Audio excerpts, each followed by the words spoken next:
that helped me dream. My bad. I wasn't rolling the stop. Now we're rolling the stop. Rolling now? Yes, All my good? bad. All right, so good. So, bro, how did you like? Obviously, we're talking. Like, how did you come to?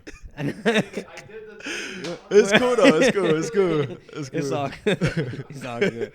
But we were talking like off camera. We were just Yeah. talking about like scores and movie and cinema. You were like mentioning like directors and Yeah. people that you've come to know in Mhm. that field. But like, how did that passion or that interest start for you? Yeah. So,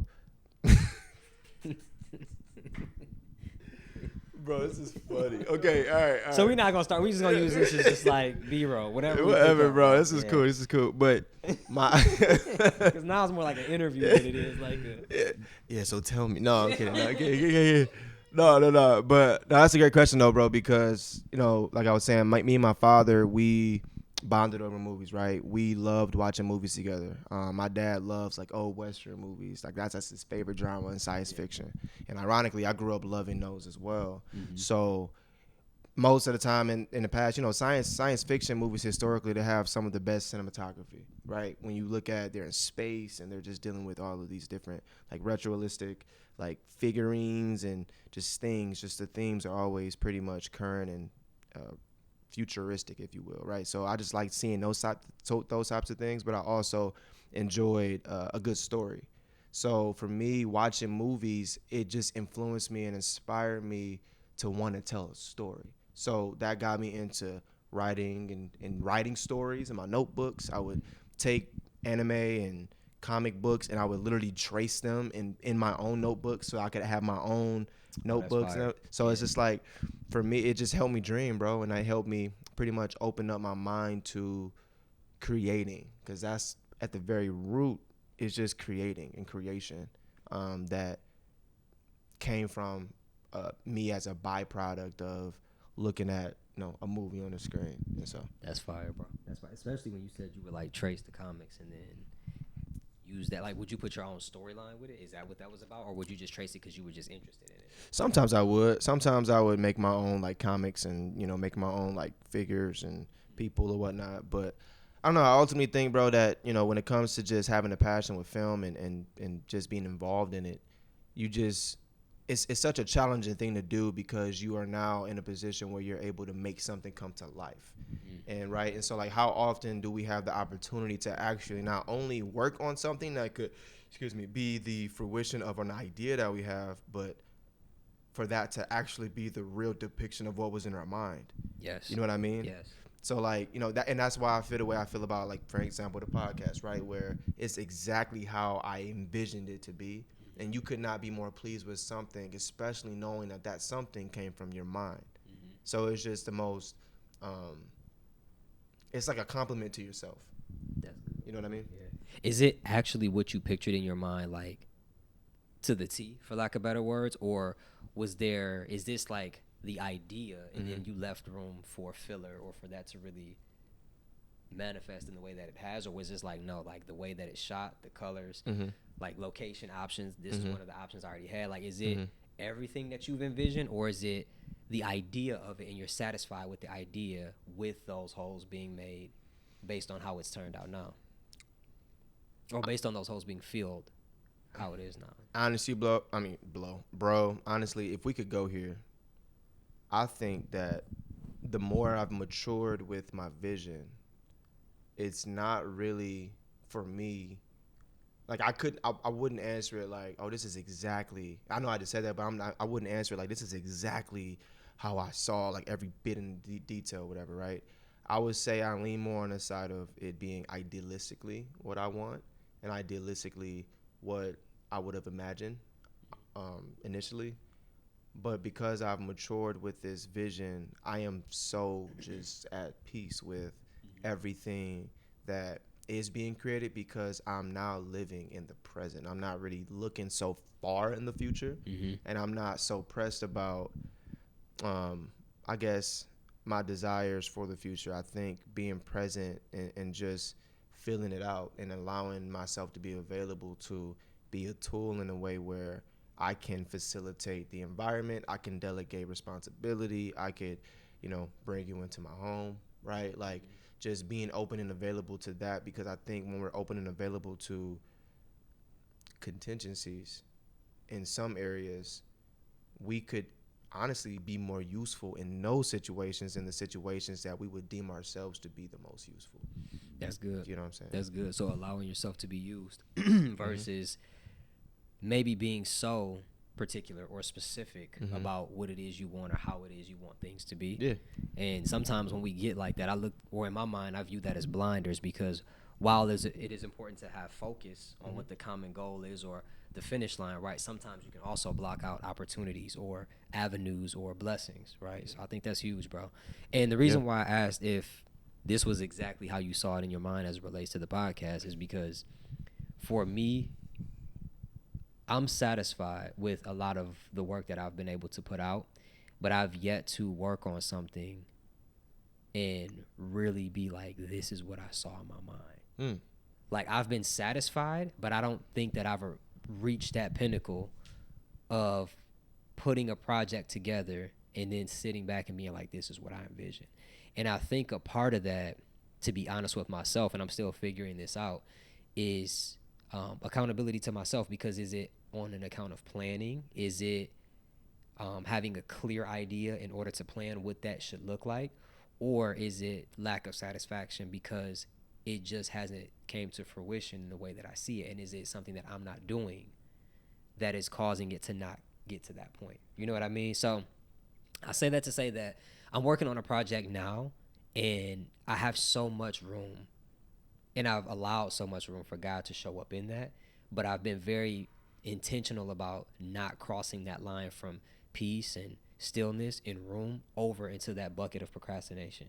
You know what I mean? Because it could easily be like, I do it tomorrow. I'm going to leave some room. So it's like, I'm just trying to figure that out for myself. And it's by no means do I feel jaded or jealous or like, oh, I wish I could. It's, of course, something I desire, but not for my own selfish desire. It's just to be able to know that certain things that I've been convicted of or that I see in my mind, or I know how I feel about it and how it has impacted me. And I want to be able to create work and express that in a way that people can maybe be convicted or feel the same way that I have. And I don't think my work has personally reached that pinnacle yet. So while I believe it's there, while I believe it's possible, maybe it is a timing variable, I haven't yet done anything that I'm like, yeah, this is exactly what it's, you know what I'm saying? I've had a brand before, I've had a store, I've worked alongside great people, and we've done great things. But on an account of like an idea that came solely from me, I know how difficult it is for me to get something out of my mind and present it in a way that I'm satisfied with, because I'm particular, I'm meticulous. It has to be like this, and it has to, you know what I mean? And that's the blinders. But to go back to that, I've never created something that I'm just like, this is exactly how I saw it, 100%. So I'm figuring that out. That's good. That's really good, bro. Because I think being aware, first of all, of just that you aren't satisfied, but not confusing that dissatisfaction with the lack of creativity, the lack of effort, the lack of talent, the lack of, you know what I mean, just energy you put into something. Basically still attributing value to the thing that you created, even though that thing isn't completely what you would, not, like idealistically something that you would have thought would have come out of how you've created something. But I just think that that's a good heart posture to have about creating generally, because as a creator, as artists, right, we tend to put ourselves in boxes that we create. Ironically, because we always talk about people boxing us in, but we tend to literally limit ourselves within our own boxes. That's good. Because we are so what's the word? I was gonna say confused, not confused. We're so consumed by our own ideas and the perfection that comes with that idea and us wanting to do that thing. Because then you got to ask yourself, well, what really is perfection, right? People say perfection is something that doesn't have any blemishes, that is squeaky clean, right? But what if perfection was just satisfaction? You know what I'm saying? What if perfection was just, I feel good about this? Yeah. Right? Because a lot of things are subjective. And that's why I say that, like, my perfection may not be your perfection, but my feeling of what that perfection might be is just the satisfaction that comes with, like, the satisfaction I feel from whatever that thing is. Yeah. Like I might get my hair done a certain way, and I'm like, yo, this is it. And somebody might see it and be like, that's not it. Yeah, you know what I'm saying? no word. But to me, it's like that's perfect. Yeah. You know what I'm saying? Yeah. So I just think that's a part of it. When we were talking, I'm like, I just really feel like maybe I haven't, and this just is what came over to my mind, but maybe I haven't leaned into myself enough to be like, what is it that really speaks to my heart, to the point that not only can I develop that thought, but like articulate what that is.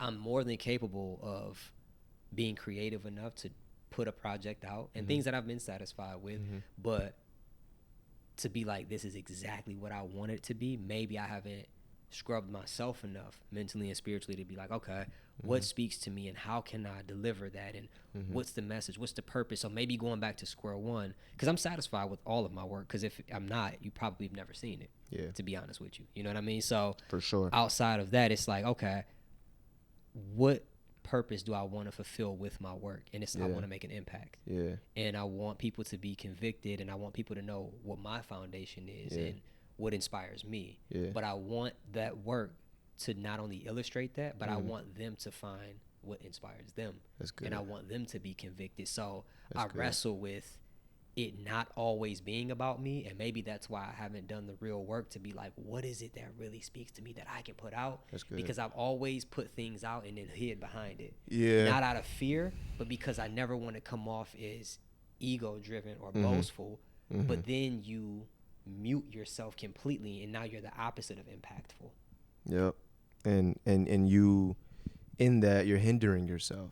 100%. You're hurting yourself, because I think this is good, because we're talking about creativity, we're talking about artistry, we're talking about being confident and what really is perfection, subjectivity. I want to really bring into this, because we talk about the podcast too, but I was telling you off camera, bro, I'll be forgetting that I'm a photographer. And so what you just explained in terms of how you want your work to impact and where your heart is at with your work and how can you impact people in the way that you're talking about, I experience similar things because I have a whole drive of work that nobody's ever seen.